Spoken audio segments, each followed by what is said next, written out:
একজন স্ত্রী দীর্ঘদিন স্বামীর থেকে আলাদা অবস্থায় ছিলেন, তাদের তালাক হয়নি। তিনি মৃত্যুর আগে ওসিয়ত করেছেন যেন তাকে স্বামীর এলাকায় দাফন না করা হয়। এখন তার স্বামী ওই ওসিয়ত মানতে নারাজ।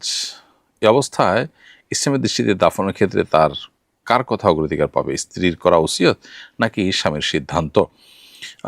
মূলত এক্ষেত্রে যেটি হবে সেটি হলো যে যেহেতু স্বামী স্ত্রীর মধ্যে সম্পর্ক ভালো ছিল না, এদিকে বাবা মা ভাই বোন বা নিজের ফ্যামিলির সাথে কারোর সাথে ওই বোনের সুসম্পর্ক ছিল, বিধায় তিনি যে অভিপ্রায় মৃত্যুর আগে ব্যক্ত করে গেছেন, তার অভিপ্রায় অনুযায়ী অভিভাবক যদি চান সেখানে কবর দিতে, তাহলে তাদের সেই চাওয়াটাকে অগ্রাধিকার দিতে হবে। এক্ষেত্রে স্বামীর চাওয়াটাকে অগ্রাধিকার দেওয়া যাবে না।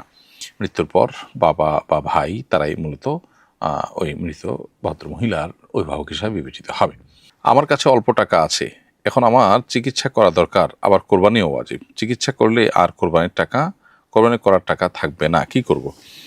প্রথম কথা হলো যে চিকিৎসা আপনি এখন করাতে পারেন, এরপর কোরবানির সময়গুলো যখন আসবে সে সময়টা যদি আপনার অবশিষ্ট টাকা থাকে যার ফলে আপনার উপর কোরবানি বর্তায়, তাহলে সেক্ষেত্রে আপনি সেটি করতে পারেন। আর যদি সেটা না হয় তাহলে সেক্ষেত্রে তখন টাকা না থাকলে আর কোরবানির উপরে বর্তাবে না।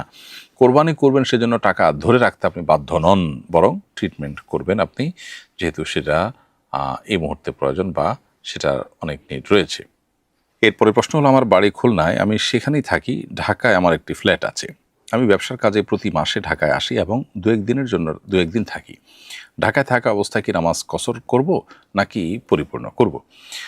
ফ্ল্যাট থাকার কারণে আপনি ঢাকার বাসিন্দা বলে বিবেচিত হবেন না, কারণ ফ্ল্যাটটা আপনার কমার্শিয়াল হতে পারে, আপনি ভাড়া দিয়ে রেখেছেন।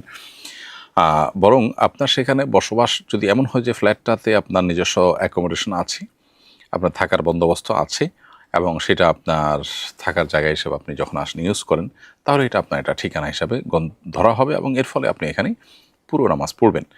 কিন্তু আপনি যেটুকু বলেছেন তাতে বোঝা যাচ্ছে যে এই ফ্ল্যাটটা জাস্ট কমার্শিয়াল ফ্ল্যাটের মতো, আপনি এটা ভাড়া দিয়ে আপনার জীবিকা নির্বাহ করেন।